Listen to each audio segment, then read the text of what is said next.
네, 뉴스업 시작합니다. 새벽 시간 서울 지하철 1호선 구로역에서 작업하던 직원들이 숨지거나 다치는 사고가 났습니다.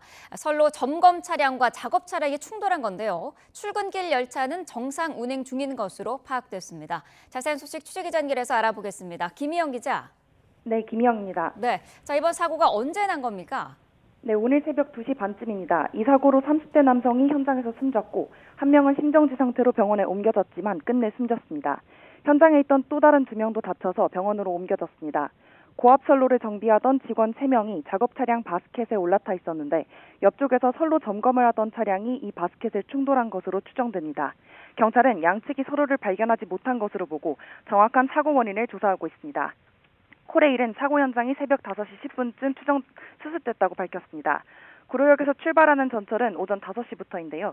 코레일 측은 이번 사고로 인한 전동차 운행 차질은 빚어지지 않아 첫 차부터 정상 운행되고 있다고 설명했습니다. 구로역 인근 도로도 평상시와 크게 다른 모습은 보이지 않고 있습니다. 다시 한번 전해드리겠습니다. 오늘 새벽 2시 반쯤 구로역에서 사고가 났습니다. 이 사고로 30대 남성이 현장에서 숨졌고 한 명은 심정지 상태로 병원에 옮겨졌지만 끝내 숨졌습니다. 현장에 있던 또 다른 2명도 다쳐서 병원으로 옮겨졌습니다. 고압선로를 정비하던 직원 3명이 작업 차량 바스켓에 올라타 있었는데 옆쪽에서 선로 점검을 하던 차량이 이 바스켓을 충돌한 것으로 추정됩니다. 경찰은 양측이 서로를 발견하지 못한 것으로 보고 정확한 사고 원인을 조사하고 있습니다. 지금까지 사회부에서 YTN 김희영입니다. 푹푹 찌는 열대야에 곳곳에서 전기가 끊기는 사고가 잇따르고 있습니다. 주민들은 밤새 무더위와 싸우면서 뜬 눈으로 날을 지새워야 했습니다. 최하영 기자가 보도합니다. 경기도 고양시에 있는 한 아파트 단지. 집집마다 불은 꺼져 있고 주민들은 밖에서 연신 부채질을 합니다. 열대야가 기승을 부리던 어제 저녁 8시쯤 660여 세대 아파트 단지에 갑자기 전기 공급이 끊겼습니다.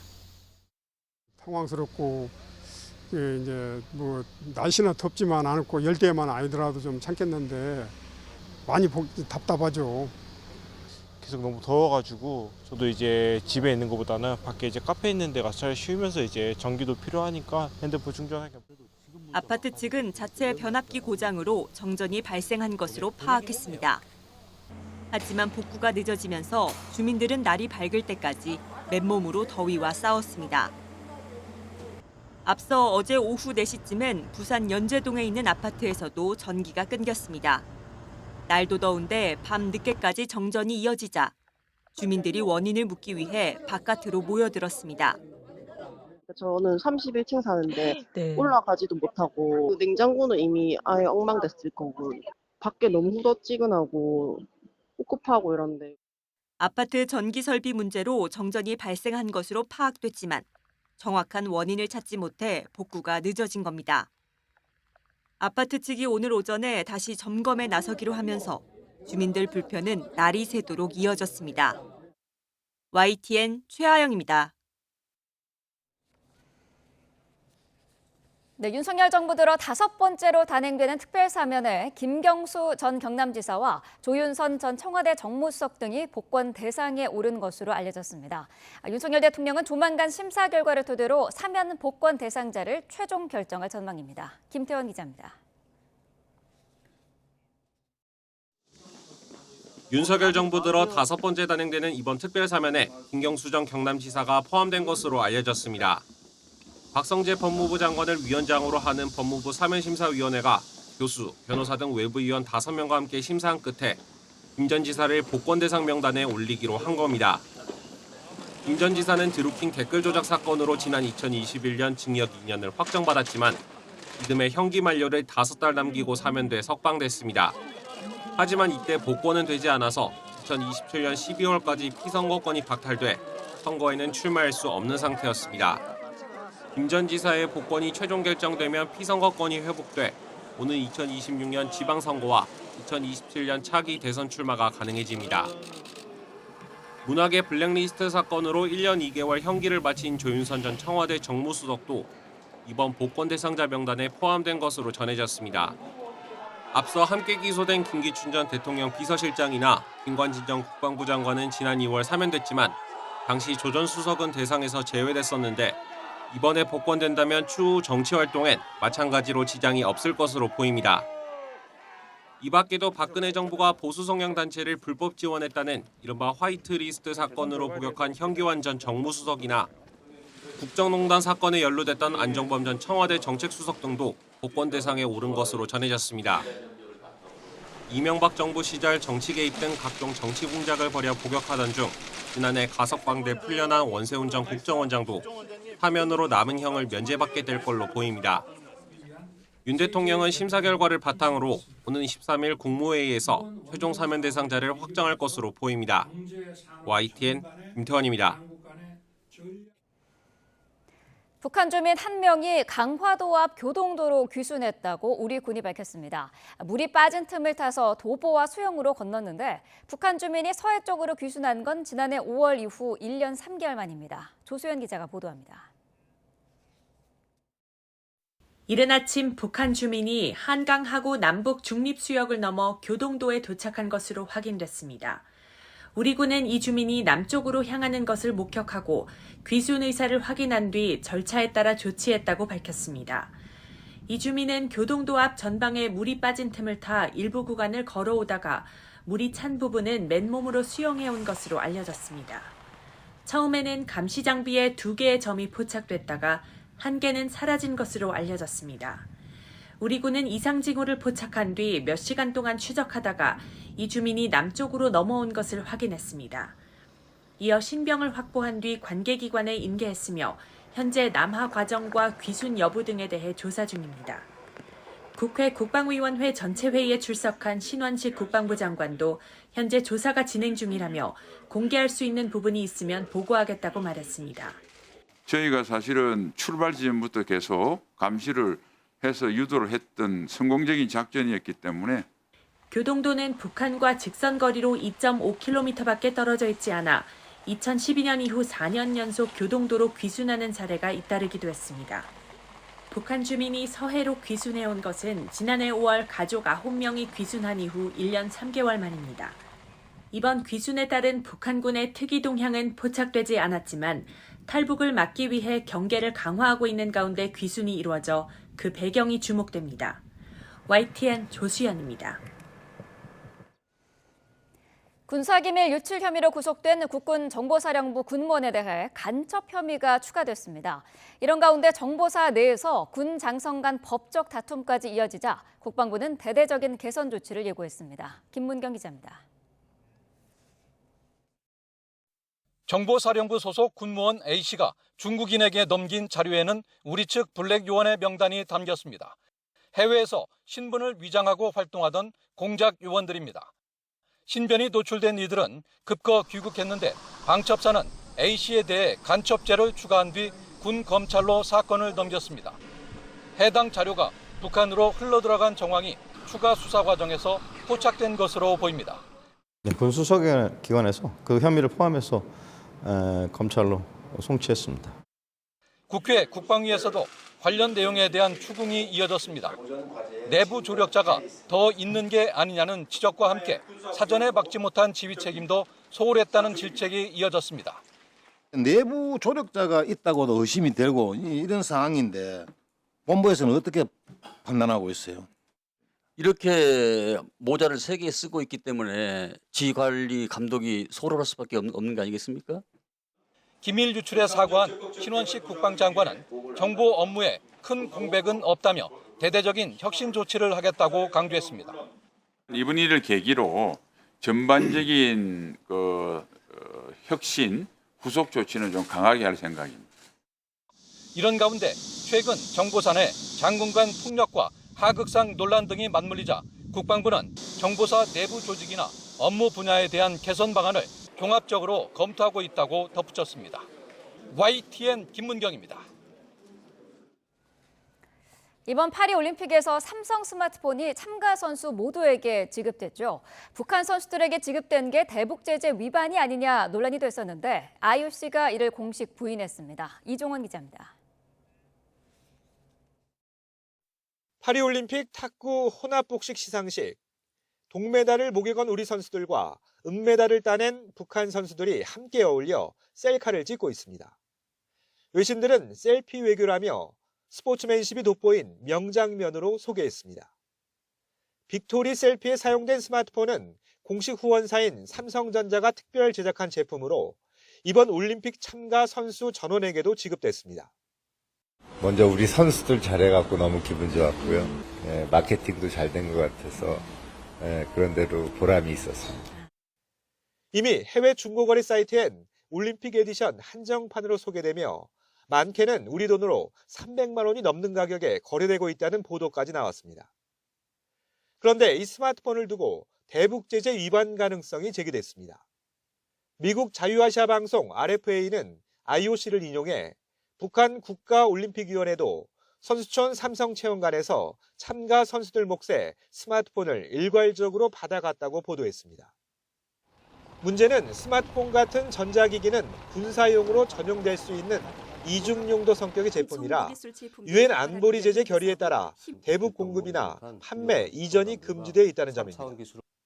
2018년 평창 동계올림픽 당시에도 조직위원회가 제재 위반을 우려해 북한 선수들에게는 삼성 스마트폰을 귀국 전 반납 조건으로 제공하겠다고 하자 북한이 수령을 거부하기도 했습니다.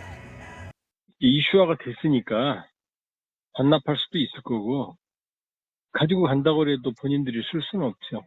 대남 적개심이 상당히 이제 더 고조됐고요. 통일부 당국자도 모든 전자기기는 대북 제재 대상이라면서도 이번 사안은 최종적으로 올림픽을 담당하는 IOC에서 답을 해야 할 부분이라고 말했습니다. 논란이 일자 IOC는 북한 선수단이 삼성 스마트폰을 받지 않았음을 확인한다는 짧은 공식 입장을 내놨습니다. 다만 애초 받지 않았던 건지 받았다가 반납한 건지 등 추가 설명은 없었습니다. YTN 이종원입니다. 금메달 직후 폭탄 발언을 했던 배드민턴 안세영 선수가 올림픽 무대에서 활약하는 선수들에게 죄송하다고 사과했습니다. 안세영은 어제 자신의 SNS에 저의 발언으로 인해 축하와 영광을 마음껏 누려야 할 순간이 해일처럼 모든 걸 덮어버리게 됐다고 적었습니다. 또 저의 얘기로 많은 분을 놀라게 해 마음이 매우 무겁다면서 입장을 기다리고 계신 많은 분께 사과의 말씀을 드린다고 밝혔습니다. 안세영은 올림픽 경기가 끝나고 모든 선수가 충분히 축하를 받은 이후에 생각과 입장을 말씀드리겠다고 설명했습니다.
올림픽에 참가한 선수들 가운데에서도 최소 40명이 코로나19에 걸린 것으로 파악됐습니다.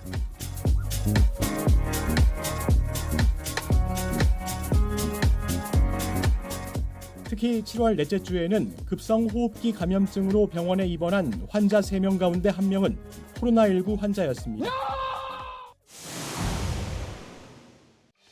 어제 그제까지는 저희 병원에서는 환자 발생하면 바로 약을 드렸는데 이제는 드릴 수가 없는 거죠.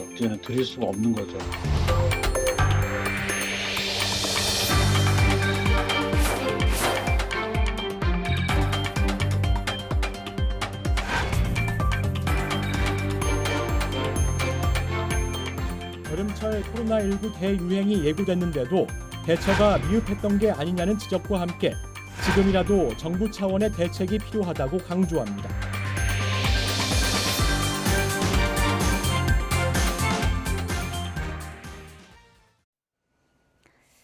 코로나19가 무서운 기세로 재확산하면서 최근 4주 동안 입원 환자가 5배 넘게 증가했습니다. 그런데 치료제 부족으로 고령층과 면역 저하자 등이 약을 구하기 위해서 병원과 약국을 전전하고 있습니다. 백종규 기자의 보도입니다. 최근 코로나19 환자가 빠르게 늘고 있습니다. 여름철 냉방기 이용 시 환기를 제대로 하지 않고 휴가철 이동량이 늘면서 호흡기 감염병 전파가 쉬운 환경이 만들어진 탓입니다. 코로나19 신규 입원 환자는 7월 첫째 주에는 91명이었는데 7월 넷째 주에는 465명 발생해 최근 4주 동안 5.1배 증가했습니다. 특히 7월 넷째 주에는 급성 호흡기 감염증으로 병원에 입원한 환자 3명 가운데 1명은 코로나19 환자였습니다. 고위험군 코로나19 환자는 팍스로비드나 대체 치료제인 라게브리오를 투약해야 하는데 문제는 최근 공급이 원활하지 않다는 점입니다. 서울의 한 약국 관계자는 기존의 치료제를 취급하던 곳에 연락해봐도 없다고 하고 환자들이 치료제 구하러 여기저기 돌아다녀도 구하기 쉽지 않은 상황이라고 전했습니다. 코로나 먹는 치료제는 증상 발현 이후 닷새 안에 먹어야 효과가 있는데 고령층 환자들이 복용 시기를 놓칠 가능성이 커진 겁니다. 상황이 이렇자 약사회까지 나서 질병관리청에 코로나19 치료제 공급 확대를 요청했습니다. 병원 상황도 녹록지 않습니다. 의료계는 이번 재유행이 9월 중순까지는 이어질 것으로 내다보고 있는데 치료제 품귀 사태는 병원이라고 나을 게 없기 때문입니다. 어제 그제까지는 저희 병원에서는 환자 발생하면 바로 약을 드렸는데 이제는 드릴 수가 없는 거죠. 그래서 주변 약국에 약이 어디 남아 있는지를 수배를 해갖고 그리 가보자 이렇게 안내를 해드리고 있고. 질병관리청은 치료제 사용량을 최근 4만 2천 명분 이상으로 늘렸다며 고위험군 보호를 위해 추가 구매를 추진하고 있다고 설명했습니다. 또 코로나19 치료제의 사용량이 최근 빠르게 증가해 일시적 부족이 발생할 수 있다는 점을 인정하면서도 치료제 재고가 없다는 것은 아니라고 밝혔습니다. 하지만 전문가들은 여름철 코로나19 대유행이 예고됐는데도 대처가 미흡했던 게 아니냐는 지적과 함께 지금이라도 정부 차원의 대책이 필요하다고 강조합니다. YTN 백종규입니다. 네, 코로나19 환자가 다시 급증하면서 주의가 필요해 보이는데요. 김정기 고려대 약학대학 교수와 함께 자세한 내용 알아보겠습니다. 어서 오십시오. 안녕하세요. 네, 저 요즘 주위에 코로나19 걸렸다는 분들이 다시 생겨나고 있는데 네. 최근 발병 추이 어떻게 보고 계시나요? 지금 현재는 이제 코로나 팬데믹이 종식이 되면서 과거에는 전수조사를 하다가 지금은 네. 표본 감시를 하고 있거든요. 그래서 표본 감시라고 하는 게 전국에 200개 병상 이상을 가지고 있는 220곳의 병원을 대상으로 해서 네. 코로나19 입원 환자들의 수를 세아리는 방법으로 해가지고 이제 유행 양상을 평가를 하게 되거든요. 네. 근데 최근 이제 올해 들어서 보면은 1월 달, 2월 달 같은 경우에는 한 800명대의 입원 환자가 있다가 네. 점차 시간이 지나면서 감소를 하게 됩니다. 그래서 5월 달 지나서 6월 달에는 최저치를 기록을 하게 되고요.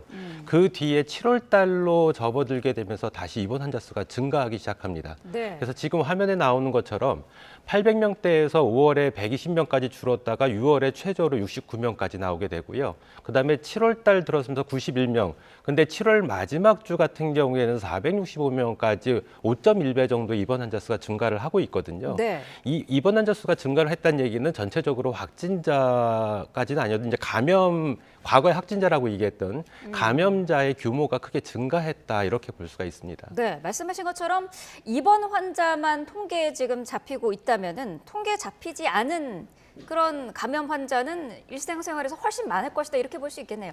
그렇죠. 지금 유행을 주도하고 있는 건 오미크론 계열의 바이러스인데 네. 이 바이러스들의 입원율이 확진자 대비 한 2.5% 된다라고 과거에 팬데믹 시절에 이제 발표된 적이 있거든요. 아하. 근데 지금은 팬데믹 시절에는 이제 집단 면역이 완성되지 않았을 시점이고 지금은 우리나라 같은 경우 다른 나라들도 이제 전 세계적으로 집단 면역이 어느 정도 형성이 됐다라고 판단을 하거든요. 네. 이럴 경우에는 입원 환자 대비 이제 원래 모수가 되는 확진자 또는 감염자의 규모는 더 클 거다. 왜냐하면 백신을 이미 맞아 있고 그리고 면역 체계가 형성이 되어 있기 때문에 네. 어느 정도의 감염은 이렇게 지나가게 됩니다. 반면에 이제 고위험 같은 경우에는 그 증상이 발현하게 되면서 입원 환자로 이제 발생을 하게 되는데 네. 그 얘기는 결국은 과거의 2.5%보다는 더 큰 퍼센트로 이 감염자의 숫자는 더 많을 거다 이렇게 보는 것이죠. 그러니까 네. 감염자 대비 2.5%였던 입원율이 실제로는 이제 입원율 비교했을 때는 훨씬 더 감염자 수는 증가했을 거다 이렇게 보는 거고 네. 기존의 2.5%로 계산을 하더라도 현재 7월 말 기준으로 한 500명 가까운 입원 환자 수가 있거든요. 네. 다시 환산을 하게 되면 적어도 2만 명 규모고 앞서 말씀드린 것처럼 실제로 집단면이 형성됐을 때에는 감염자는 더 클 수 있다. 그래서 수만 명 규모의 유행이 지금 진행이 되고 있다. 이렇게 판단을 해도 무방하지 않을까 이렇게 생각을 하고 있습니다. 네, 과거 팬데믹 때도 보면은 겨울보다는 여름이 조금 전파력이 낮다 이런 얘기가 있었는데 지금 굉장히 한여름 무더위 속인데 이렇게 코로나 환자가 증가하는 이유는 어디 있을까요? 이러한 경향성은 과거에도 보였습니다. 2022년, 23년 이때 이제 코로나가 한참 유행을 할 때에도 네. 보통 주로 큰 규모의 유행은 겨울철 동절기에 유행을 하지만 네. 동절기를 지나서 봄 지나고 여름이 될 때쯤에 잠깐 줄어들었다가 8월, 9월 요 시점에 다시 증가를 하기 시작하거든요. 그리고 요 시기가 지나서 가을 되면 다시 감소했다가 동절기에 다시 증가하는 패턴. 이런 패턴들이 과거 2, 3년 동안 루틴이 되어 왔거든요. 그래서 2024년, 그러니까 올해에도 같은 패턴으로 코로나19 유행 양상이 진행이 된다 이렇게 보셔도 될 것 같습니다. 네. 자, 지금 뭐 호흡기 환자 4명 중에 1명은 코로나 환자일 가능성이 있다라는 분석도 있는데 사실 뭐 여름 감기도 있고요. 냉방병도 요즘 걸리는 사람이 많기 때문에 코로나와 구별하는 게 쉽지는 않을 것 같아요. 냉방병도 감기 유사 증상을 보이게 되거든요. 네. 그래서 이 냉방병하고 코로나19를 구별하기는 상당히 어렵습니다. 그래서 냉방병이라고 하는 게 이제 크게 보면 3가지 유형인데 네. 실내외 온도차가 과도하게 클 때 발생을 할 수가 있고요. 그거는 우리 이제 인체가 온도에 적응을 수능을 하게 되는데 네. 이 과정에 문제가 생기게 됩니다. 급격한 온도 변화가 있게 되면 그래서 이런 것들이 인체에 영향을 주게 되면서 호흡기 유사 증상, 그러니까 감기 유사 증상을 보이게 되는 사례가 있고 네. 또 하나는 레지오넬라라고 하는 세균 감염에 의해서도 발생을 하거든요. 보통 냉각탑에 있는 냉각수에 오염되어 있는 세균들이 호흡기를 통해서 감염되면서 냉방병으로 나타나게 되고 네. 또 하나는 그러니까 밀폐 건물 증후군이라고 그래서 이 그 온도를 냉방을 유지하기 위해서 환기를 안 시키게 되면 유해한 화학 물질들이 호흡기로 들어오게 되면서 약간 호흡기 증상과 같은 증상을 보이게 됩니다. 그래서 네. 이런 걸 다 통틀어서 냉방병이라고 하는데 보통 우리가 흔히 알고 있는 거는 과도한 온도차. 그래서 지금 같은 경우에 굉장히 날씨가 덥기 때문에 온도를 굉장히 낮춰놓고 지내고 있다가 밖에 나가게 되면 급격하게 온도가 상승하게 되거든요. 그래서 네. 이런 과정에서 인체가 적응을 못하게 되면서 감기 증상을 보이게 된다 이렇게 보시면 될 것 같습니다. 네. 그래서 이런 증상이 실제로 코로나19와 상당히 유사하다 이렇게 보셔도 될 것 같습니다. 그렇다면 내가 일단 뭐 좀 열도 나고 어디가 아프다 그러면은 뭐를 먼저 좀 의심을 해봐야 될까요? 가장 중요한 거는 이제 나타나는 임상 증상만으로는 판단하기가 어렵고요. 병원에 내원을 하셔가지고 정확하게 진단을 받으시고 그거에 맞는 적절한 치료를 하시는 게 가장 올바르지 않을까 이렇게 생각을 하고 있습니다. 네, 지금 유행하는 코로나19 바이러스가 오미크론 변이라고 하셨는데요. 전파력이라든지 좀 어떤 특징들이 있을까요? 지금 현재 이제 올해 2024년 초반기, 그러니까 2023년 말부터 24년 초반기에는 JN1이라고 하는 오미크론 하위 계열의 바이러스가 유행을 했었거든요. 네. 그게 뭐 이제 우리나라에서도 우리나라 같은 경우 한 4월 달부터 큰 폭으로 증가를 하게 되고 이전에 뭐 미국이나 유럽 같은 경우에는 이게 더 먼저 발생을 했습니다. 일본도 마찬가지고. 네. 어쨌든 4월 달경부터 우리나라에서는 우세종이 되면서 한동안 유지를 하다가 앞서 말씀드린 것처럼 최근에 큰 유행 양상을 보일 때 분석을 하게 되면 이 JN1의 하위 바이러스라고 하는 KP3하고 KP2의 발생 범위가 증가를 하게 됩니다. 네. 이 중에서 KP2도 증가하고 KP3도 증가하는데 과거 대비 증가폭은 KP3가 더 크다. 그래서 어쨌든 현재 이런 유행 양상을 보이는 거는 KP2, KP3 두 가지인데 그중에서 KP3가 보통은 지금 현재 유행을 주도하고 있다. 이렇게 보시면 될 것 같습니다. 전파력이 좀 센 편인가요? KP3 같은 경우에는 일단 JN1, 그러니까 부모 바이러스라고 할 수 있는 JN1 대비 그 스파이크 단백질 부위에 3개의 추가 변이가 발생을 해 있고요. 그러다 보니까 JN1에 대해서 이제 면역 회피 능력이 약간은 증가했다라는 보고는 있습니다. 네. 다만 전파력이라든가 아니면 뭐 치명률이라든가 이런 거에 있어서는 큰 변화는 아직까지 관찰되지 않는다 이렇게 보고되고 있습니다. 네. 자, 질병청이 뭐 백신을 마련하겠다 이렇게 밝히기도 했는데 기존 백신으로도 예방이 가능한가요? 지금 말씀드렸던 그러니까 현재 우리나라의 그 유행을 주도하고 있는 KP2, KP3 같은 경우에는 JN1에서 출발했던 거고요. 네. JN1은 다시 그 모태가 되는 게 BA2라고 하는 오미크론 하위 바이러스입니다. 네. 근데 과거 이제 지난 겨울철에 우리가 백신 접종을 했던 그 오미크론 백신은 XBB 1.5라고 하는 오미크론 계열의 바이러스를 백신주로 해서 만든 백신이거든요. 네. 이 XBB하고 JN1 같은 경우에는 다소 차이가 있습니다, 진화상에. 그러다 보니까 효과가 아주 없다라고 할 수는 없지만 어느 정도 그 백신의 효과가 좀 떨어지는 경향성은 있다 이렇게 보시면 될 것 같고 네. 그렇다 보니까 최근에 질병청에서도 KP3의 어떤 유행을 그리고 이제 앞으로 다가올 동정기에는 이 KP3 주도로 해서 아마 유행이 진행될 걸로 예상이 되기 때문에 이거랑 그나마 가장 가까운 그 JN1을 백신주로 하는 그런 새로운 백신을 도입을 하겠다 이렇게 얘기를 하고 있고 네. 실제로 WHO에서도 올 동정기에는 JN1을 백신주로 해서 백신을 생산을 하라고 이렇게 얘기를 하고 있습니다. 네, 그렇군요. 자, 8월 셋째 주에서 넷째 주, 그러니까 다음 주랑 다다음 주가 될 것 같은데 이 시기에 이번 코로나19 확산이 절정에 이를 것이다 이런 분석이 나오고 있던데요. 이거는 왜 그런 걸까요? 앞서도 말씀드렸는데 그 최근 몇 년 동안의 그 코로나19의 패턴을 보면 여름에 어느 정도의 유행을 보이게 되거든요. 그러다 네. 보니까 2022년도 그랬고 23년도 그랬고 올해도 그렇고 지금 유행 양상이 7월 달부터 다시 유행이 증가를 해서 8월에 정점을 보이게 되고 이런 것들이 실제로는 이제 개학 기간 학생들의 개학과 시점이 맞으면서 9월 달에 이제 급격하게 집단 생활이 크게 이제 또 발생을 하게 됩니다. 그래서 네. 이런 과정 때문에 아마 8, 9월 달쯤에 여름철에 어느 정도 일정 규모의 유행이 발생을 할 거다 이렇게 예측을 하고 있는 거죠. 네, 지금 뭐 이번 올림픽에 출전한 선수들 가운데도 최소 40명이 코로나19 양성 반응을 보였다는 보도도 저희가 해드렸는데 이런 증가세가 지금 국제사회 전체적으로도 동일한가 봐요. 맞습니다. 실제로 우리나라뿐만 아니라 다른 나라, 뭐 미국이나 유럽 같은 경우에도 계속 그 검출률, 그러니까 코로나19 치료에 대한 검출률이 증가를 하고 있거든요. 네. 그래서 뭐 평균적으로 보면 최근 WHO에서 얘기한 게 한 10% 정도의 검출률을 보인다. 왜냐하면 이게 과거에는 10% 미만이었거든요. 근데 최근에 평균 10%, 일부 국가에서는 20%의 검출률을 보인다. 검출률이 높다는 얘기는 그만큼 환자가 많다라는 것을 의미하고요. 네. 우리나라 같은 경우에도 최근 검출률 같은 경우에 한 17% 정도에 달하고 있거든요. 그래서 우리나라뿐만 아니라 전 세계적으로 이러한 어떤 유행 양상은 같이 보이고 있다 이렇게 보시면 될 것 같습니다. 네, 뭐 진단 키트, 자가 진단 키트를 구하기가 힘들다라는 얘기도 나오고 있고 치료제에 대한 품귀 얘기도 나오고 있는데 이거는 왜 그런 건가요? 기본적으로 좀 저희가 갖고 있는 게 수가 적다 이렇게 보면 되는 건가요?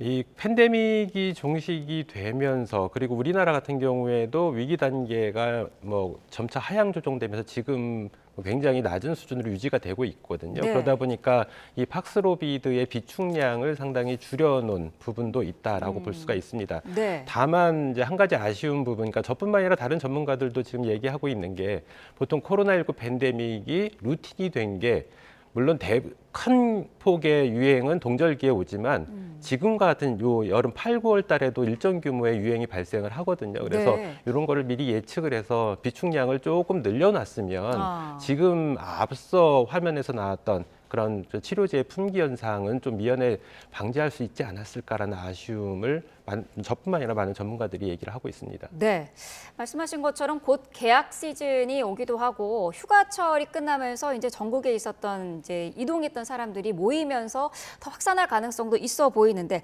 방역 조치라든지 그런 거를 좀 더 강화할 필요성은 없을까요? 지금 위기 단계가 굉장히 낮아 있는 단계이기 때문에 이거를 방역 조치를 강화하는 명분은 아직은 없습니다. 그래서 방역 조치를 강화하기 위해서는 위기 단계를 격상을 시켜야 되는데 네.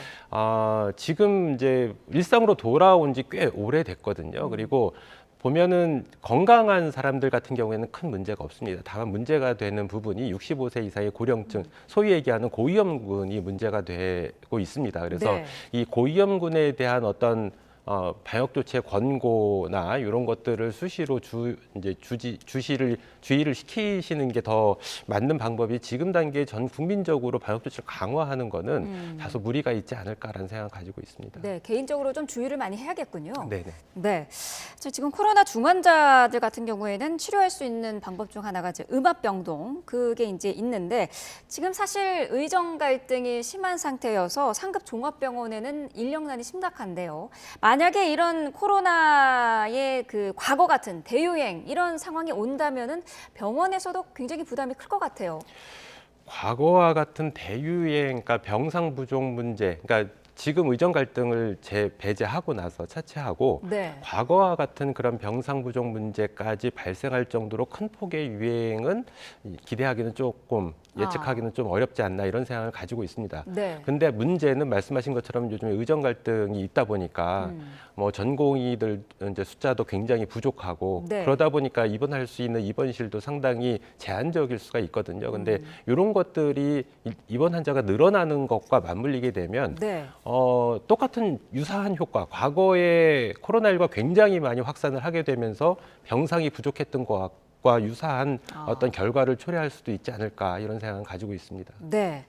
자, 또 짚어볼 부분이 백일해 그리고 마이코플라즈마 폐렴균 감염증 이것도 지금 코로나19와 함께 동시에 유행 중인데 어떤 질병이고요? 증상은 어떤 게 있습니까? 백일해와 마이코플라즈마 폐렴증 같은 경우에는 공이 세균에 의한 호흡기 감염증입니다. 그래서 네. 백일해 같은 경우에는 통상적으로 볼 때 지금 시즌에 원래 유행을 합니다. 그러니까 여름에서 가을로 넘어가는 시기에. 네. 그래서 요즘 유행하는 게 어떻게 보면 시기적으로는 뭐 크게 이상할 거는 없는데 네. 중요한 점은 이 부분이 과거에 2018년부터 2024년까지 통계를 보면 이게 크게 유행을 하지 않았었습니다. 2018년부터 23년까지는. 네. 근데 유독히 지금 24년에 요 시점에 크게 유행을 하고 있는 부분이 있는 거고요. 마이코플라즈마 감염증, 폐렴증 같은 경우에는 통상적으로 지금 유행하는 것보다는 겨울철 초반에 유행을 시작하는 게 통상적이거든요. 근데 네. 굉장히 이례적으로 지금 여름철에 유행을 하고 있다 이렇게 보시면 될 것 같은데 일단 백일의 큰 특징 중에 하나는 일단 초기에는 감기 유사 증상을 보이다가 네. 기침을 굉장히 많이 오랫동안 심하게 하는 특징을 가지고 있습니다. 그래서 이름이 백일 동안 기침을 한다고 그래서 백일해고요. 네. 짧게는 뭐 한 달 정도에서 길게는 한 4개월 정도까지 계속 기침을 하다 보니까 네. 기침이 너무 심해서 이 갈비뼈가 골절될 정도로 심하게 하는 경우도 있고 네. 상당히 이제 우려스러운 어떤 세균성 감염증 중에 하나다 이렇게 보시면 될 것 같고요. 네. 마이코플라즈마 폐렴증은 말 그대로 폐렴을 유발하는 그 일종의 세균성 감기다라고 보시면 될 것 같습니다. 그래서 여러 가지 증상이 독감과 상당히 유사한데 독감보다는 그 발생 기간이 굉장히 길게 유지가 되는 그런 특징을 가지고 있습니다. 그럼 이 두 가지는 백신이라든지 치료약은 나와 있습니까? 백일에는 백신이 있습니다. 네. 그래서 뭐 간혹가다가 이제 광고에도 이제 백일에 백신을 접종하라고 이렇게 광고가 나오기도 하는데 백일에는 백신이 있고요. 마이코플라즈마 폐렴증은 백신이 없습니다. 네. 한 가지 다행스러운 건 둘 다 세균성 감염증이다 보니까 항생제를 사용을 하게 되는데 보통 호흡기 감염증에 사용되는 에지스로마이신이라고 하는 항생제를 통상적으로 많이 사용을 하게 됩니다. 네, 그렇군요. 자, 끝으로요. 올여름 뭐 호흡기 그 감염증이 계속해서 증상 발현이 되고 있는데 환기도 좀 중요할 것 같고요. 좀 너무 더워가지고 그 실내에서 에어컨만 켜고 있는 분들도 많거든요. 좀 주의해야 될 점들이 있을 것 같아요. 어떤 게 있을까요? 일단 지금 계속 꽤 오랫동안 더위가 지속이 되고 앞으로도 이제 광복절 이후에까지도 계속 더위가 지속이 될 거다라는 얘기가 있는데 네. 앞서 말씀드린 것처럼 이게 날씨가 덥다 보니까 실내 온도를 굉장히 낮게 하고 네. 이러한 실내외 온도 차가 냉방병을 유발할 수가 있고요. 역시 마찬가지로 다른 뭐 바이러스성 또는 세균성 감염증이 동반돼서 합병증 형태로 나타날 수도 있거든요. 그래서 네. 온도를 지나치게 이제 낮춰놓는 그래서 실내 온도차가 지나치게 큰 이런 상황을 피하시는 게 좋을 것 같고 네. 또 하나는 앞서 말씀드린 것처럼 밀폐 건물 증후군이라고 해서 환기를 안 시키게 되면 화학물질들의 어떤 감기 증상을 보일 수가 있거든요. 그래서 이런 뭐 환기를 잘 시키고 지나친 온도 차이를 조금 이제 막는 그런 방법들이 아마 여름철 건강을 관리를 하시는 하나의 방법이 아닐까 이렇게 생각을 하고 있습니다. 네, 알겠습니다. 김정기 고려대 약학대학 교수와 함께 자세한 내용 알아봤습니다. 오늘 말씀 감사합니다. 감사합니다.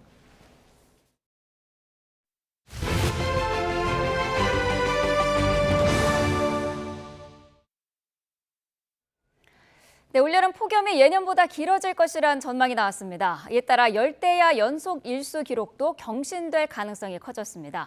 어제 새벽 발생한 5호 태풍은 우리나라에는 별다른 영향이 없을 것으로 보입니다. 정혜윤 기자입니다. 절기 입추가 지났지만 한여름 더위의 기세는 여전합니다. 습도까지 높아 온열 질환자도 속출하고 있습니다. 올여름 더위는 낮 더위보다 밤 더위가 더 심하다는 특징도 있습니다. 가장 더웠던 1994년, 2018년과 달리 폭염 일수보다 열대야 일수가 더 많습니다.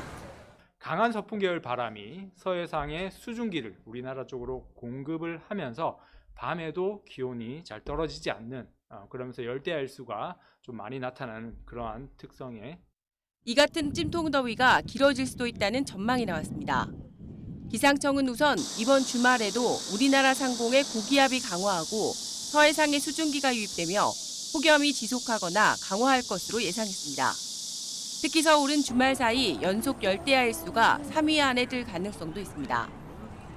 보통 여름 더위는 삼복 중 마지막인 말복을 지나며 누그러들지만 올해는 다릅니다. 북태평양 고기압 중심이 남서에서 동해상 쪽으로 이동하기 때문에 동풍류가 우세해질 것으로 보입니다. 이렇게 될 경우 동해안 기온은 1도에서 3도가량 떨어지지만 서쪽 지방의 습기는 줄고 기온은 높은 고온의 폭염과 열대야가 나타날 가능성이 있습니다. 따라서 폭염과 열대야가 이달 말까지 길게 이어질 가능성이 커지고 있습니다. 일본 남쪽 해상에서 발생한 5호 태풍 마리아는 우리나라에 별다른 영향을 주지 않고 일본 도쿄 동쪽 해상으로 이동할 것으로 보입니다. YTN 정혜윤입니다. 네, 열사병 등 온열 질환자도 속출하고 있습니다. 경남에서는 농사일을 하던 70대와 80대 주민이 잇따라 숨지는 등 전국 곳곳에서 사망자도 늘고 있습니다. 이명준 기자입니다.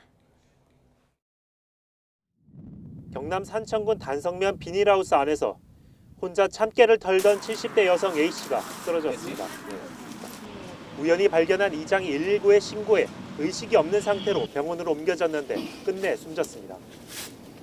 얼굴과 팔에 전화상 흔적이 발견돼 열사병으로 사망한 것으로 추정됩니다.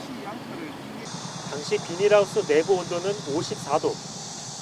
깨 털고 작업 끝낸 참깨 줄기하고 털고 난 씨앗 반 광주리가 발견돼 있다고. 검안 결과 보니까 13시 20분경 열사병으로 추정된다는 거 들었고요.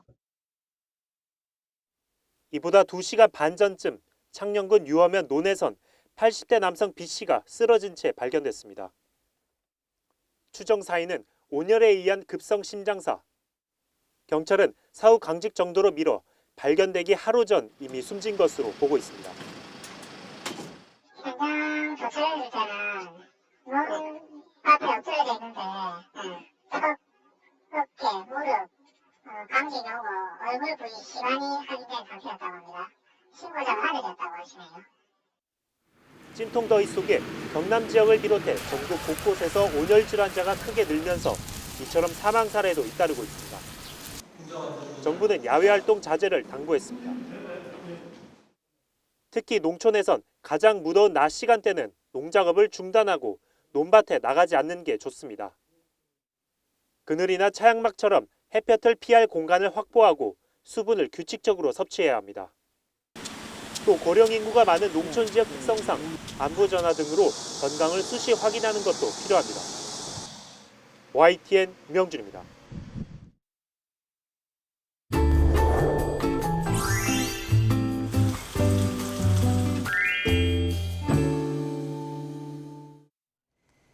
네, 지금 시각 8시 35분 지나고 있습니다. 오늘 날씨 어떨지 날씨 스튜디오 연결해서 알아보겠습니다. 윤수빈 캐스터. 네, 윤수빈입니다. 먼저 오늘의 키워드부터 알아보시죠. 바로 한증막과 에어컨입니다. 전국적으로 푹푹 찌는 한증막 더위가 이어지고 있습니다. 지난 밤 사이에도 해안가와 도심 지역을 중심으로 열대야가 나타났는데요. 낮 동안에는 체감온도가 35도 안팎까지 치솟겠고요. 습도가 높아서 더위로 인한 불쾌감이 무척 심하겠습니다. 이렇게 밤낮을 가리지 않는 찜통더위에 하루 종일 에어컨을 틀어놓게 되는데요.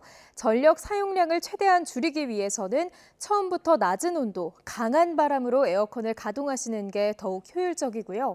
선풍기나 서큘레이터를 함께 사용하면 에어컨의 시원한 바람을 빠르게 확산시킬 수 있습니다. 또 주기적으로 필터를 청소하는 것도 전기요금을 줄이는 데 도움이 된다고 합니다. 네, 오늘 서울은 낮 동안 기온이 얼마나 오를까요? 네, 서울은 19일째 열대야가 지속한 가운데 식지 못한 열기는 고스란히 낮더위로 이어지겠습니다. 기온이 가장 크게 치솟는 오후 2시에는 34도까지 치솟겠고요. 퇴근길 무렵에도 33도 안팎을 보이면서 마치 한낮처럼 덥겠습니다. 전국 많은 곳에 폭염경보가 발령 중인 가운데 그 밖의 지역 낮 기온도 살펴보면 대전과 광주 34도, 대구는 35도까지 오르겠습니다. 오늘도 폭염 속에 강원 산간과 남부 곳곳으로 소나기가 지나겠습니다. 예상되는 소나기의 양은 5에서 많게는 60mm로 지역 간 강수 편차가 무척 크겠고요. 시간당 20mm 안팎의 강한 비가 벼락과 돌풍을 동반하며 쏟아질 수 있겠습니다. 이번 주말과 휴일 날씨도 알려주시죠. 네, 이번 주말 동안에도 전국 대부분 지역에서 열대야와 찜통더위가 기승을 부리겠습니다. 또 내일은 중서부와 호남을 중심으로 휴일인 모레는 경기 북부와 강원 북부에 요란한 소나기가 지날 전망입니다. 지금까지 날씨엔 키워드였습니다.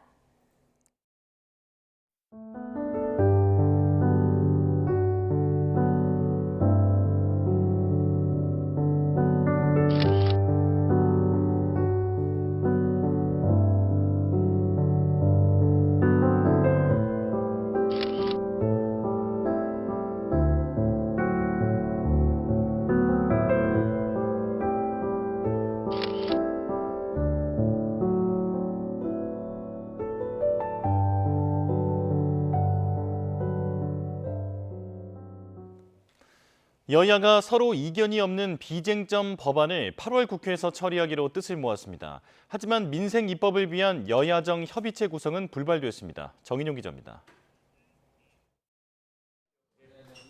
여야 협상의 실무를 맡은 국민의힘 배준영, 더불어민주당 박성준 원내 수석부 대표가 머리를 맞댔습니다. 여야 모두 생각이 다르지 않은 비쟁점 법안을 8월 국회에서 통과시키기로 뜻을 모았습니다. 간호사 진료 지원 업무를 명확히 규정하고 처우를 개선하는 내용의 간호법과 양육 의무를 저버린 부모가 상속을 받지 못하게 하는 이른바 구하라법이 대표적입니다. 다만 앞서 여야가 한 목소리로 제안했던 여야정 협의체에는 입장차가 뚜렷했습니다. 민주당은 협의체 실효성에 회의감을 드러내며 대통령과의 영수회담을 우선순위로 언급했고, 국민의힘은 만남의 주체보단 잦은 만남에 방점을 찍으면서 다른 목소리를 낸 겁니다. 전제 조건은 역시 대통령이 이 국정 기조를 전환하고 국가 위기 극복에 있어서의 대통령의 리더십이 발휘돼야 된다. 저희는 사실 이 실무적인 여야정 협의체는 조건 없이 구성하자는 생각이었습니다. 여야는 민생 정책 경쟁도 본격화하고 있습니다. 국민의힘은 금융투자소득세 폐지에 이어 폭염석 취약계층의 전기료 부담을 덜어주는 데에 초점을 맞췄고, 저희가 여러 가지 정교한 고민을 한 끝에 에너지 취약계층의 130만 가구 대상으로 전기요금 15,000원을 추가 지원하겠다는 말씀을 드립니다. 민주당은 기후특위와 인구특위 구성, 연금개혁 등 굵직한 현안을 화두로 띄웠습니다. 글로벌 경제 위기가 매우 심각한 상황이고 기후위기와 인구 절병 문제에도 능동적으로 대처하지 못하면 우리나라의 미래를 장담하기 어렵습니다. 여야가 모처럼 협치에 나서 모양새지만 실제 성과를 낙관하긴 이르다는 평가도 나옵니다. 구체적인 법안을 두고 이견이 생길 가능성을 배제할 수 없는 데다 민주당이 재발의한 최상병 특검법이 여전히 내관으로 남아있기 때문입니다. YTN 정인용입니다. 더불어민주당이 김건희 여사 이름을 법안에 명시한 세 번째 최상병 특검법을 발의했습니다. 지난 두 차례 법안보다 수위가 높아진 건데 국민의힘은 허접스러운 특검법이 탄생했다며 날선 반응을 보였습니다. 임성재 기자의 보도입니다. 더불어민주당이 지난 21대 국회와 지난달 두 차례 본회의 재표결 끝에 폐기된 최상병 특검법을 다시 발의했습니다. 저희는 원칙을 고수하는 방식 그리고 수사 대상을 더 확대하는 방식으로 그래서 발의를 했다 이렇게 좀 이해를 해주시면 좋을 것 같습니다. 더 강한 특검법을 발의하겠다는 예고대로 수사 범위에 해병대 전 사단장 구명 로비 의혹을 추가하고 로비 대상엔 김건희 여사를 적시했습니다. 앞선 법안이 윤석열 대통령을 정점으로 겨눈 거라면 이번엔 김 여사까지 수사 대상을 넓힐 여지를 둔 겁니다. 여기에 특별검사 추천권 역시 민주당과 비교섭단체에서 각각 한 명씩 갖는 안을 유지했는데 대법원장 등 제3자 추천안을 제안한 한동훈 대표를 겨냥한 압박도 빼놓지 않았습니다. 민주당의 특검법안이 마음에 들지 않는다면 한동훈 대표도 자신이 생각하는 특검 법안을 내놓길 바랍니다. 그래야 토론이든 협상이든 되지 않겠습니까? 국민의힘은 그러나 최근 협치를 이야기하며 휴전 협상을 시사한 민주당이 뒤통수를 친 격이라고 반발했습니다. 특히 구명 로비 의혹은 민주당 출신 인사들의 술자리 방담 수준에 지나지 않는다는 게 만천하에 드러났는데 수사 대상으로까지 명시한 건 명백한 정치 공작이라고 목소리를 높였습니다. 더 허접한 특검법입니다.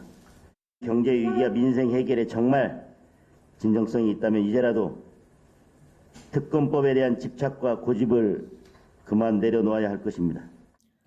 지난 사례와 마찬가지로 대통령 제2요구권, 즉 거부권 행사를 건의할 수밖에 없다는 점도 분명히 했습니다.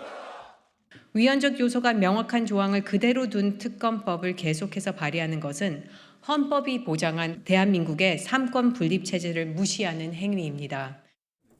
다만 그동안 민주당 안을 검토한 뒤 대응하겠다는 기류가 적지 않았던 만큼 한동훈 대표의 제3자 대안 등에 대한 구체적인 논의가 이뤄질 수 있다는 전망도 나옵니다.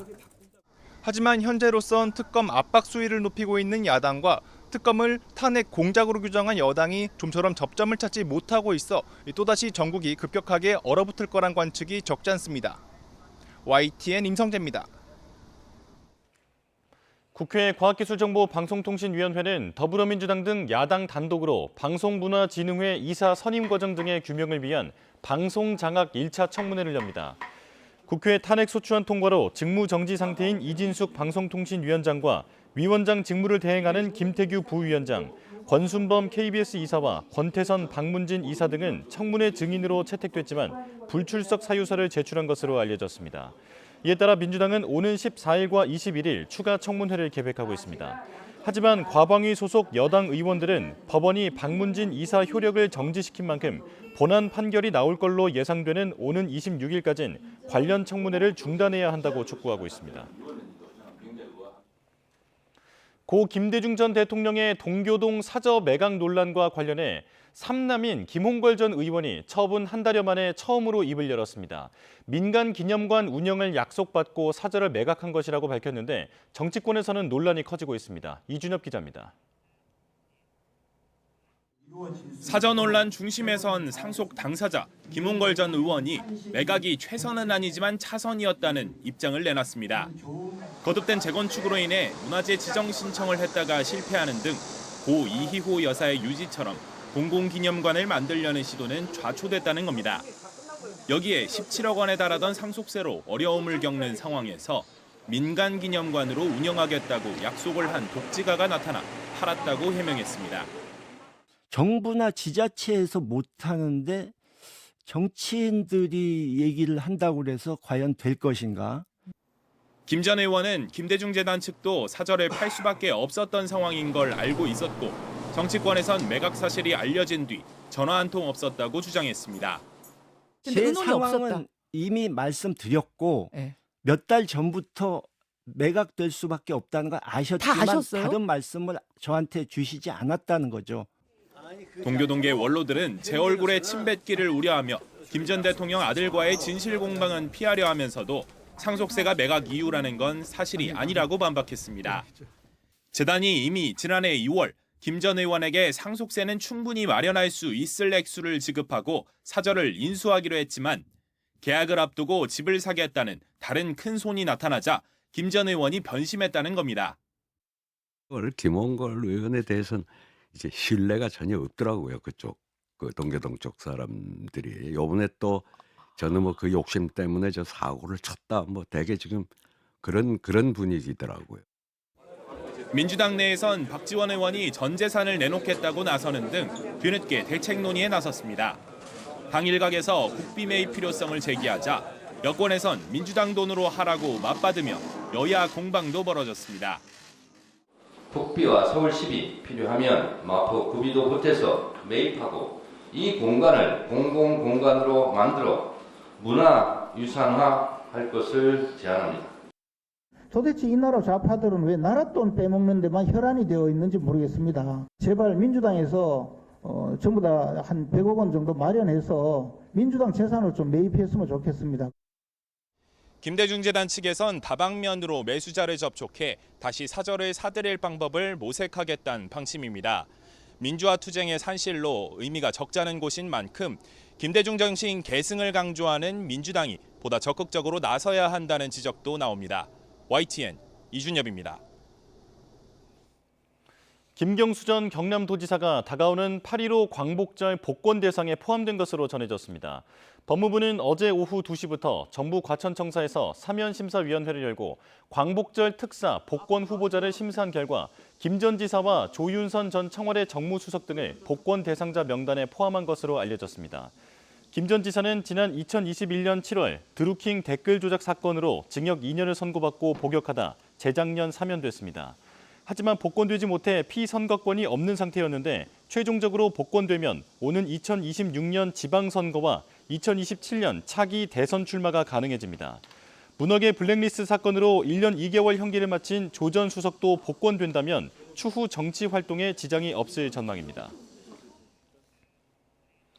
광복절 특사 발표를 앞두고 대통령의 고유 권한인 특별 사면과 복권에 대한 관심이 높습니다. 사면과 복권이 정확히 뭔지, 무엇이 쟁점인지 간략히 알아보시죠. 특별 사면은 대통령이 고유 권한으로 특정 범죄인의 형 집행을 면제하거나 유죄 선고의 효력을 없애는 것을 말합니다. 형이 집행 중이라면 남은 잔형이 면제되는데요. 복역 중인 수용자는 즉시 석방됩니다. 대표적으로 광복절 특사, 성탄절 특사 등이 있죠.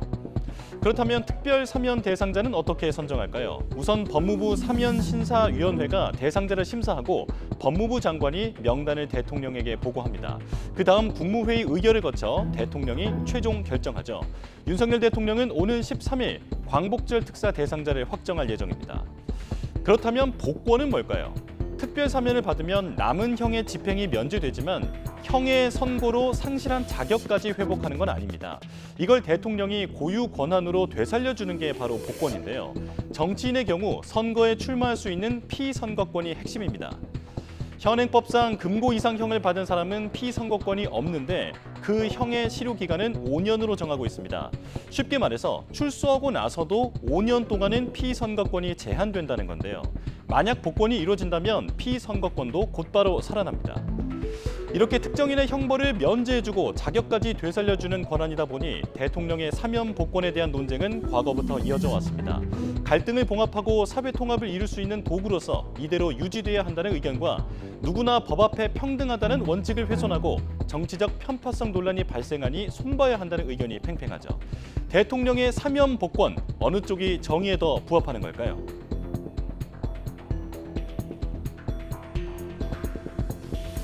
광복절 앞두고 정부가 2년 만에 특별 사면을 추진하고 있습니다. 다만 과거와는 달리 최근 10년 사이에 이뤄진 광복절 특사 대상에는 주로 경제인들이 올라 있는데요. 주요 대상자들을 살펴보겠습니다. 박근혜 정부 시절인 2015년으로 거슬러 올라가 보겠습니다. 광복절 특별 사면 대상에 가장 눈에 띄는 인물은 최태원 SK그룹 회장인데요. 법정 구속된 지 2년 7개월 만이었습니다. 계열사 자금 수백억 원을 국외로 빼돌려 선물 투자에 쓴 사실로 유죄 확정을 받았죠. 이때는 주로 경제인들이 대상이 됐습니다. 당시 정부가 특별사면 기준으로 부정부패 사범과 정치인을 아예 배제키로 한 게 그 이유입니다. 국민들이 공감할 수 있는 절제된 사면이 이루어질 수 있도록 명확한 기준과 원칙에 따라 민생 사면과 경제인 사면을 실시하였습니다. 1년 뒤인 2016년에도 CJ 이재현 회장을 비롯한 중소기업인을 비롯해 경제인 14명이 주 대상자에 올랐습니다.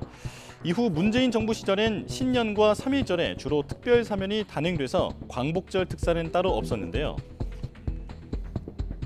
다만 2021년에는 당시 구속 상태였던 이재용 삼성전자 당시 부회장을 광복절을 맞아 가석방 결정한 전례가 있습니다.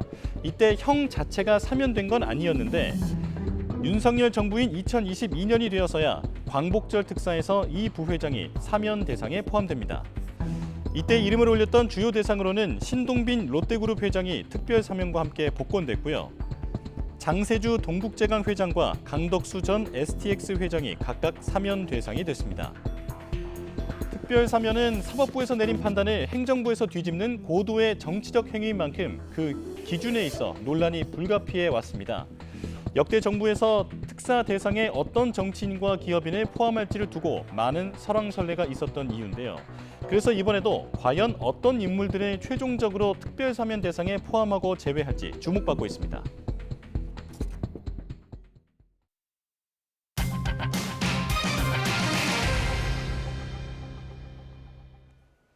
수도권을 중심으로 치솟고 있는 집값 안정을 위해서 정부가 재건축, 재개발 사업을 획기적으로 촉진하고 그린벨트를 풀어 신규 택지를 추가로 공급하기로 했습니다. 정부는 부동산 관계장관 회의를 열고 도심 내 아파트 공급 확대와 빌라 등 비아파트 시장 정상화 방안을 발표했습니다. 특히 서울에는 신규 택지가 부족한 만큼 정비사업을 촉진하기 위해 정비사업 절차를 대폭 간소화하고 참여자들의 부담을 최소화하기로 했습니다. 용적률 규제를 완화하고 세제와 금융, 보증 지원으로 사업 중단을 최소화하고 사업성을 높이기로 했습니다. 또 서울과 인근 수도권 지역의 그린벨트를 풀어 당초 계획보다 4배 많은 8만 호의 신규 택지 후보지를 오는 11월 발표할 것이라고 밝혔습니다. 다만 그린벨트 해제 예상 지역의 투기를 막기 위해서 후보지 발표 때까지 한시적으로 토지거래 허가구역으로 지정하기로 했습니다. 네, 정부가 이번에 내놓은 추가 주택 공급 대책에는 최소 6년 임대 후 분양 전환이 가능한 신축 매입 주택을 도입하는 것과 같은 비아파트 시장을 정성화하는 방안도 담겼습니다. 다만 다주택자 세제 혜택 등이 빠져 있는 만큼 실질적으로 비아파트 시장 안정화에 도움이 될지는 미지수라는 지적도 나옵니다. 최도희 기자입니다. 침체된 비아파트 시장을 살리기 위해 정부는 우선 수도권을 중심으로 공공신축 매입을 2년 동안 11만 호 이상 공급하겠다고 밝혔습니다. 특히 서울의 경우엔 공급 상황이 정상화될 때까지 무제한으로 매입하겠다는 방침입니다. 신구축을 포함한 비아파트 매입 임대 총 규모는 종전 계획 12만 호에서 최소 16만 호 이상으로 대폭 확대됩니다. 이번 대책에선 분양 전환이 가능한 신축 매입 주택을 새롭게 도입했습니다. 공공신축 매입 11만 호 가운데 최소 5만 호를 6년 뒤엔 분양 전환이 가능한 분양 전환형으로 공급하겠다는 겁니다. 이와 함께 사업자, 임대인, 임차인 등에 대해 맞춤형 세제 혜택도 주기로 했습니다. 노후 저층 주거지를 아파트 수준으로 탈바꿈하는 이른바 뉴빌리지 사업과 함께 기축 임대주택도 16,000호를 추가로 공급합니다. 다만 이번 대책에서 다주택자들에 대한 규제 완화 부분은 빠졌습니다. 비아파트 부분의 소형주택 시장을 활성화하기 위해서는 이런저런 내용도 중요하지만 그런 것과 함께 다주택자 규제의 완화가 함께 수반되어야 된다는 것은 공급 물량 확대 위주의 정책이 능사가 아니라는 지적도 나옵니다. 정부는 또 프로젝트 파이낸싱 대출 보증 공급 규모를 지금보다 5조 원 더 확대하고 지방 미분양 주택 매입을 위한 기업 구조조정 리츠도 출시하기로 했습니다. 이번 대책이 실질적 효과를 거두기 위해선 역시 여야 합의를 통한 빠른 입법 여부가 관건이 될 전망입니다. YTN 휴두입니다. 지난해 인천 검단의 한 건설 현장에서 지하주차장 상판 붕괴로 이른바 순살 아파트 논란을 일으켰던 LH의 각종 문제점이 감사원 감사에서 다시 확인됐습니다. 관리 감독을 소홀히 한 것을 넘어 LH 전현직 직원들끼리 특혜와 금품을 주고받는 전관 유착 관행도 심각한 것으로 드러났습니다. 김대겸 기자입니다. 아파트 건설 현장 지하 1층 주차장 상판이 폭삭 가라앉았습니다. 상판을 지탱하던 철근은 무게를 이기지 못하고 완전히 휘어져 버렸습니다. 지난해 4월 LH가 설계를 맡았으나 필수 자재인 보강근이 빠진 것으로 드러나 이른바 순살 아파트 논란이 일었던 곳입니다. 저희도 하루아침에 정말 날벼락 같은 소식을 전해 듣고 지금 무슨 정신으로 저희가 현장을 지금 발로 뛰는지도 모르겠고 굉장히 분노해 계신 상태이고요. 이런 부실 공사의 이면에는 LH의 관리 감독 태만이 있었던 것으로 드러났습니다. 감사원 감사 결과 상판의 하중을 지탱하는 보호 없이 슬래브와 기둥만으로 무게를 받치는 이른바 무량판 구조로 건물을 지으면서 정확한 시공 방법을 시공사에 전달하지 않은 사실이 확인됐습니다.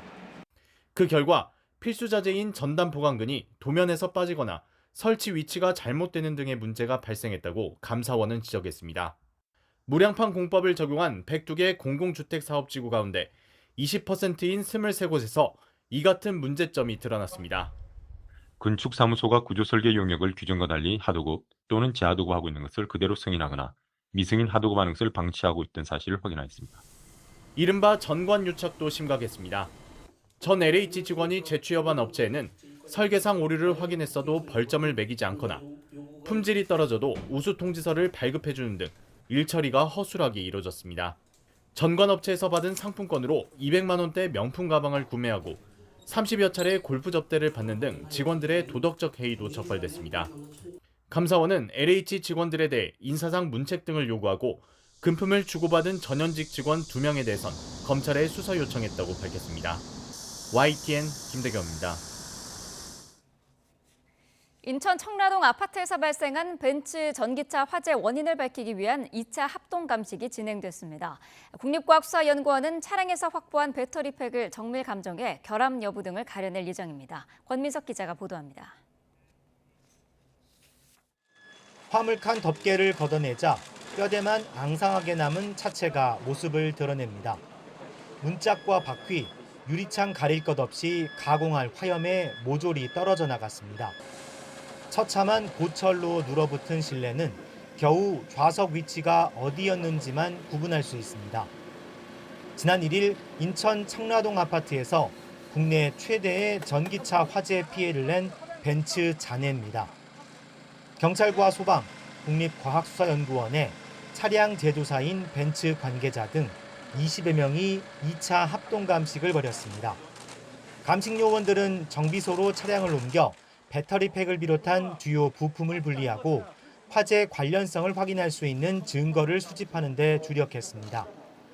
중국 파라시스 에너지가 납품해 벤츠 전기차에 탑재된 NVM 배터리의 결함 여부 등이 주요 쟁점입니다. 국과수가 배터리 관리 시스템 데이터 등을 정밀 분석할 예정인데 훼손이 심해 적잖은 시간이 걸릴 것으로 보입니다.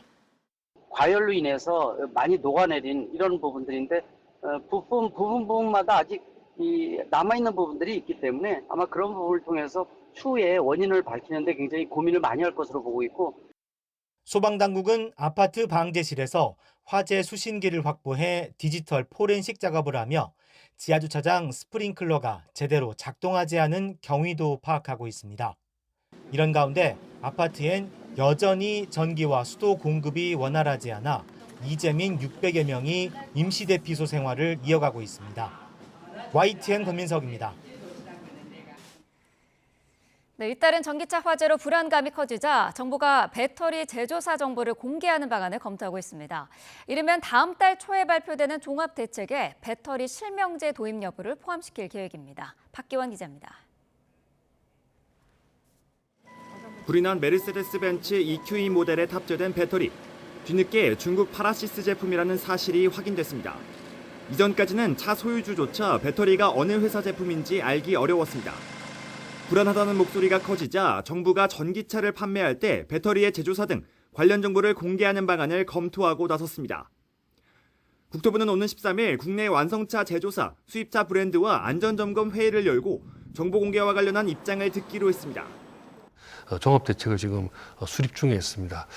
빠르면 9월 초 정도의 발표 예정인데요. 그래서 이 전기차의 배터리에 이 제조사를 표기하느냐 안 하느냐 하는 문제도 이 9월 초에 발표될 종합 대책에 넣어서 함께 다른 부분하고 같이 조화를 맞춰서 그렇게 발표하도록 하겠습니다.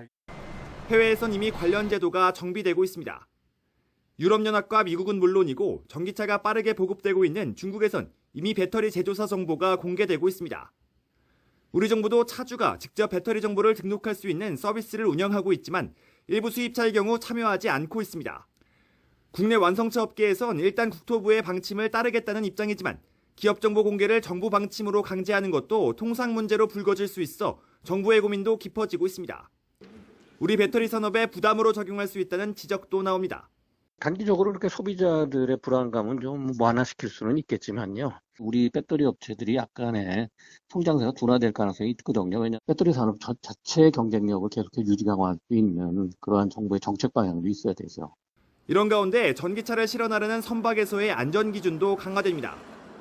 해수부는 전기차를 배에 실을 때 충전율을 50%로 제한하고 운항 중 배터리 충전을 금지하는 방안을 내놨습니다. 여기에 전기차 화재 진압 전용 장비를 여객선에 공급하는 등 진화 방안도 마련했습니다. 잇따른 전기차 화재에 국민 불안감이 확산하면서 정부도 부랴부랴 대책을 내놓고 있지만 당장 화재 원인도 밝혀지지 않은 상황에서 미봉책에 그칠 수 있다는 지적을 피하기는 어려워 보입니다. YTN 박견입니다. 네, 배터리 화재가 잇따르는 가운데 주의해야 할 건 사람뿐만이 아닙니다. 미국의 한 가정에서 반려견이 바닥에 놓인 물체를 입에 넣었다가 집 한 채가 잿더미로 변했는데요. 당시 상황이 담긴 영상 살펴보겠습니다. 네, 한 가정집 내부 화면입니다. 흰 반려견이 무언가를 물고 들어와서 침구 위로 올라섭니다. 입 밖으로 삐져나온 선도 보이는데요. 일상생활에서 많이들 쓰는 보조 배터리입니다. 마치 개 전용 껌을 질겅질겅 씹는 듯 한참을 물어뜯는 모습이 보이는데요. 자, 그러다가 갑자기 배터리에서 불꽃이 솟아오르고 화들짝 놀란 반려견들이 자리를 서둘러 피합니다.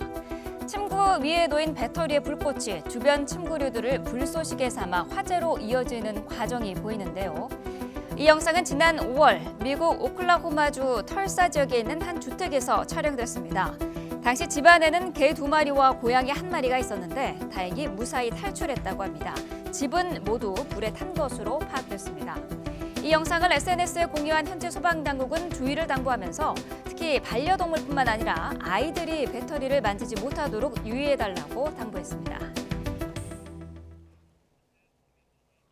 오늘 새벽 서울 지하철 1호선 구로역 상행선로에서 작업하던 직원들이 숨지거나 다치는 사고가 났습니다. 선로 점검 차량과 다른 보수 작업 중이던 차량이 부딪힌 건데 현재 열차 지연은 없는 것으로 파악됐습니다. 자세한 소식 취재기자 연결해 알아보겠습니다. 김미영 기자. 네, 김희영입니다. 네, 자, 작업자 2명이 숨진 사고죠? 네, 오늘 새벽 2시 20분쯤 발생한 이 사고로 30대 남성이 사고 현장에서 숨졌고 한 명은 심정지 상태로 병원에 옮겨졌지만 끝내 숨졌습니다. 현장에 있던 또 다른 한 명도 크게 다쳐 병원으로 옮겨졌습니다. 이들은 모두 코레일 소속 직원인 것으로 확인됐습니다. 고압 선로를 정비하던 이들 3명이 작업 차량 상부 작업대에 올라타 있었는데 옆쪽에서 선로 점검을 하던 차량이 이 작업대를 친 것으로 추정됩니다. 경찰은 양측이 서로를 발견하지 못한 것으로 보고 정확한 사고 원인을 조사하고 있습니다. 코레일은 현장을 수습하고 새벽 5시 10분쯤 열차 운행을 재개했다고 밝혔습니다. 또 사고 여파로 경부선 전동열차 10대와 고속열차 5대가 10분 이상 지연됐지만 새벽 5시 40분쯤부터는 정상 운행되고 있다고 밝혔습니다. 구로역 인근 도로도 평상시와 크게 다른 모습은 보이지 않고 있습니다. 지금까지 사회부에서 YTN 김희영입니다.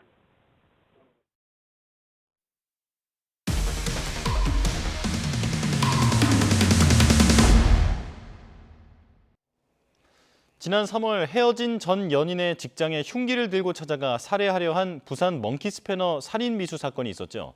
가해자는 징역 15년형을 선고받고 복역 중이지만 피해자는 여전히 고통과 두려움에서 벗어나지 못하고 있습니다. 피해자는 사건이 벌어지기 전에 여러 차례 경찰에 도움을 요청했지만 경찰의 안일한 대응으로 목숨을 잃을 뻔했다며 국가에 손해배상을 청구했습니다. 표정우 기자의 단독 보도입니다.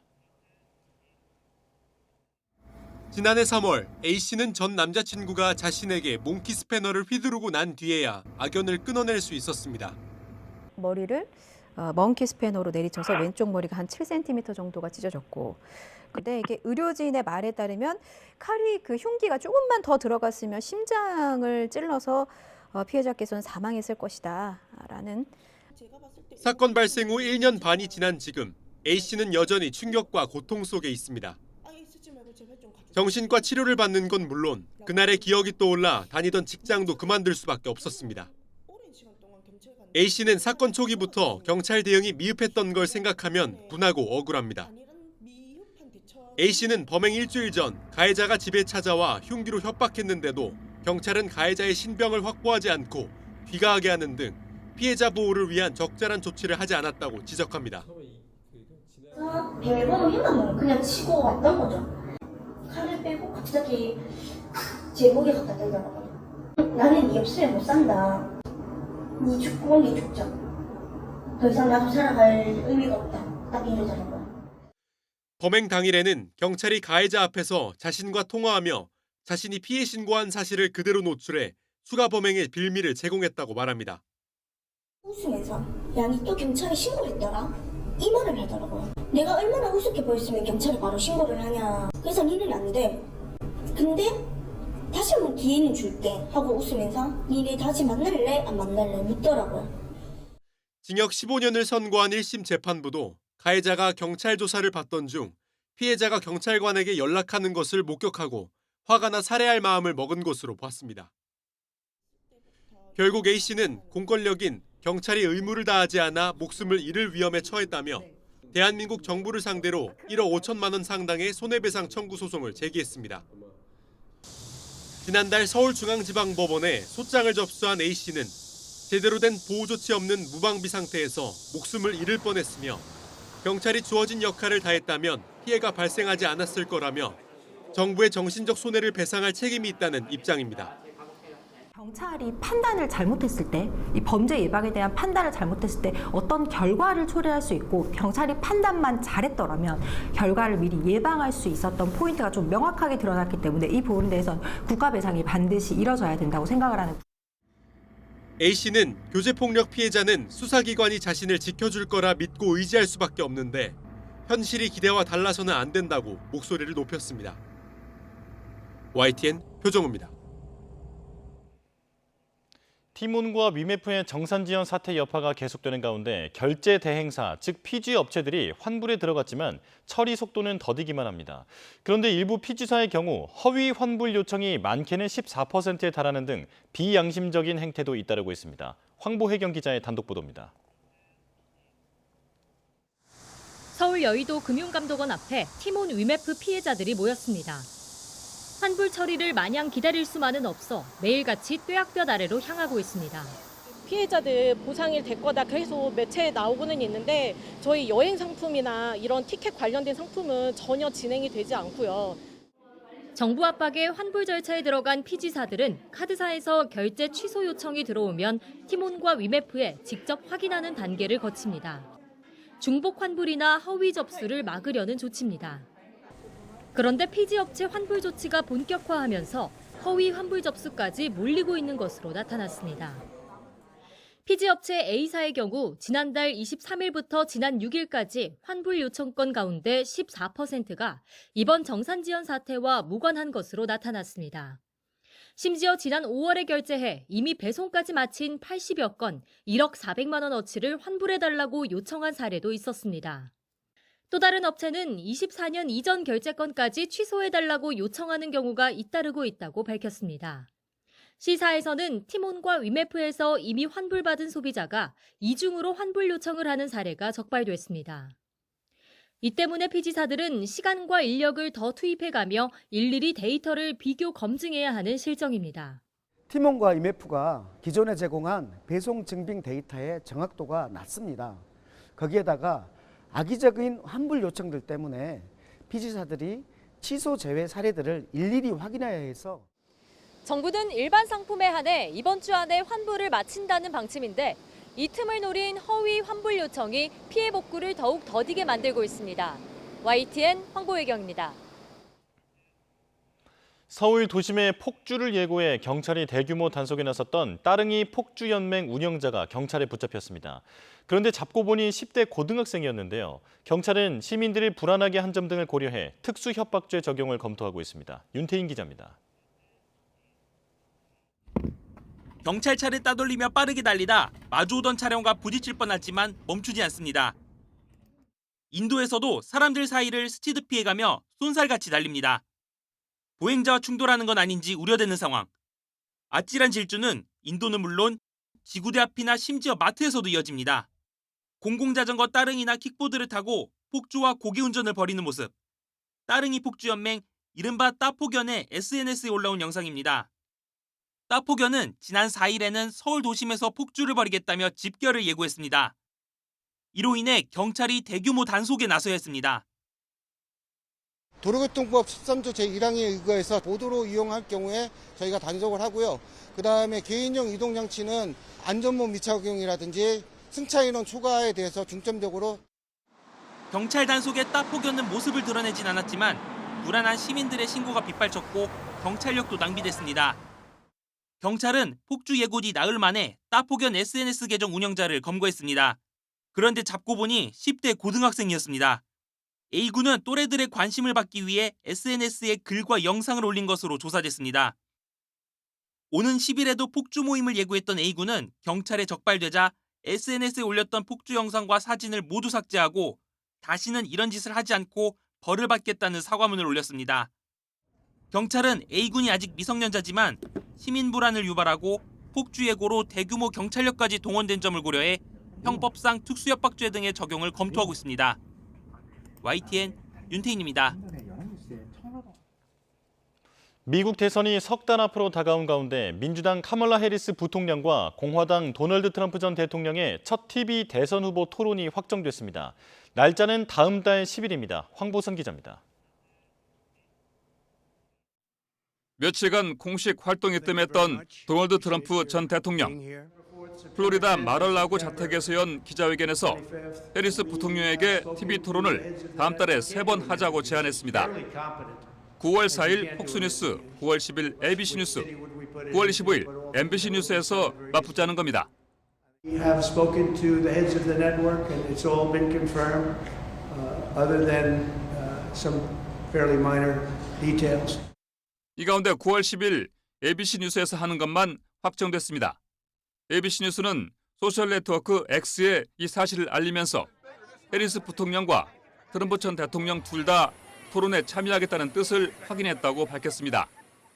Well, I'm glad that he's finally agreed to a debate on September 10th. I'm looking forward to it and hope he shows up. I am happy to have that conversation about an additional debate for after September 10th, for sure. 해리스 부통령 측은 폭스뉴스 주간 토론에 참여하지 않겠다는 입장을 시사했고 MBC 뉴스 토론에 대해서는 아직 공식 참여 의향을 밝히지 않은 것으로 전해졌습니다. 트럼프 전 대통령은 회견에서 김정은 북한 국무위원장만은 푸틴이나 시진핑과 다르다며 친밀감을 드러내기도 했습니다. If Russia doesn't respect us anymore, China doesn't respect us anymore, North Korea, Kim Jong-un liked me a lot. He doesn't like this group.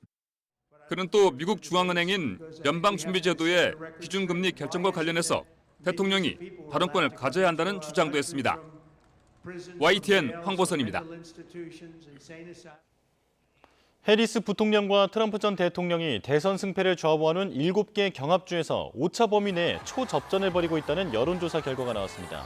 현지 시간 8일 여론조사 기관 입소스가 발표한 조사 결과에 따르면 미국 경합주 7곳의 등록 유권자를 대상으로 한 설문에서 해리스 부통령은 50%, 트럼프 전 대통령은 48%의 지지율을 보였습니다.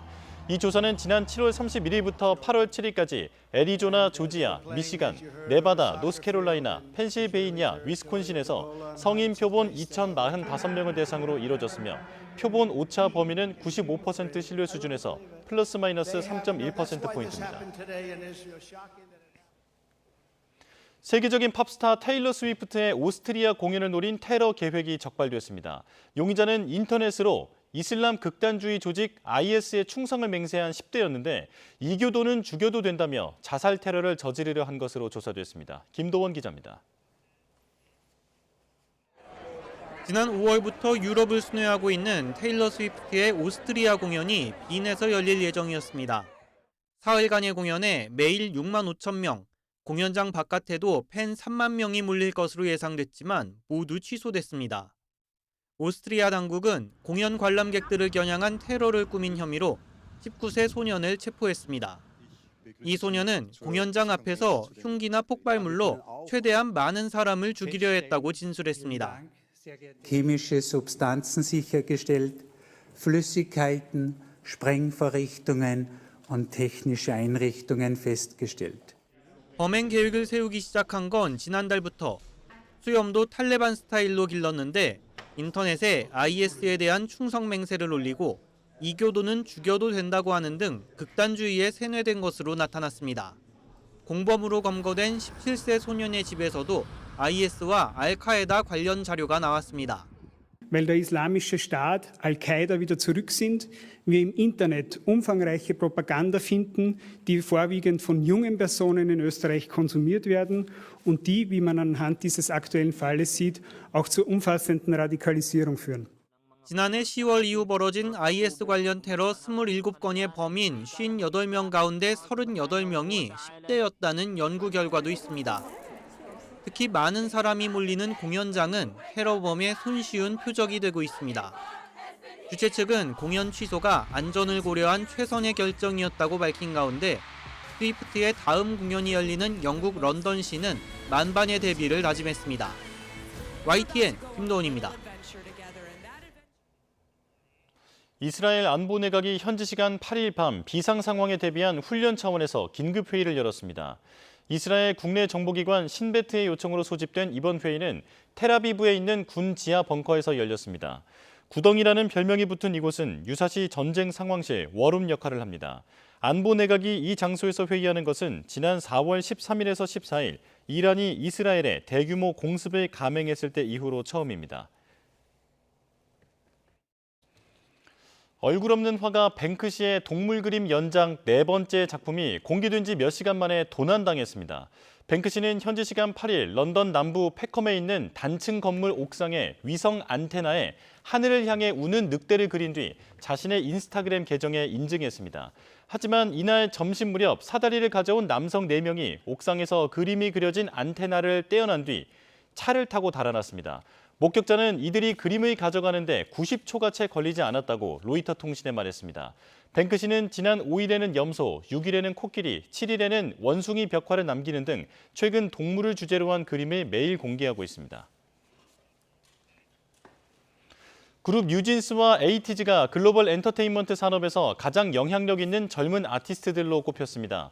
미국 대중문화 전문지 버라이어티가 공개한 2024 영 할리우드 임팩트 리포트를 보면 뉴진스가 K-팝 걸그룹 가운데 유일하게 리스트에 이름을 올렸습니다.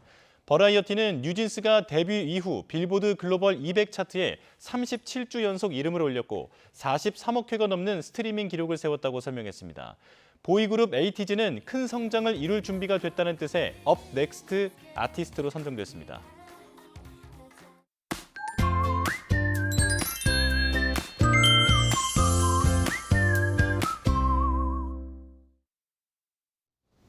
오늘도 전국이 찜통에 갇힌 듯 푹푹 찌겠습니다. 지난 밤사이 서울은 19일 연속 열대야가 나타났고요. 아직 오전 시간인데도 서울은 체감온도가 30도 안팎까지 올라 있습니다. 한낮에는 34도까지 치솟으며 어제보다 더 덥겠습니다. 높은 습도 탓에 더위로 인한 불쾌감이 무척 심한 만큼 통풍이 잘 되는 시원한 옷차림 하고 나오시기 바랍니다. 전국 많은 곳에 폭염경보가 발령 중인 가운데 낮 동안 대부분 지역의 체감온도가 35도 안팎까지 치솟겠습니다. 오늘 서울과 대전, 광주의 한낮 기온 34도, 대구는 35도까지 오르겠습니다. 이렇게 기온이 크게 치솟으며 대기 불안정이 심해지겠고 저녁까지 강원 산간과 남부 곳곳으로 소나기가 지나겠습니다. 예상되는 소나기의 양은 5에서 많게는 60mm로 지역 간 강수 편차가 무척 크겠고요. 시간당 20mm 안팎의 강한 비가 벼락과 돌풍을 동반하며 쏟아질 수 있겠습니다. 이번 주말 동안에도 전국 대부분 지역에서 열대야와 찜통더위가 기승을 부리겠습니다. 특히 서울은 주말 사이 연속 열대야 일수가 역대 3위 안에 들 가능성도 있습니다. 또 내일은 중서부와 호남을 중심으로 휴일인 모레는 경기 북부와 강원 북부에 요란한 소나기가 지날 전망입니다. 밤낮 없는 무더위는 다음 주인 광복절 연휴까지 길게 이어질 것으로 보입니다. 계속되는 폭염에 온열 질환이 우려되는 만큼 건강관리 잘해주셔야겠습니다. 지금까지 YTN 윤수빈입니다. 뉴스업 금요일 순서 마칩니다. 시청해주신 여러분 고맙습니다.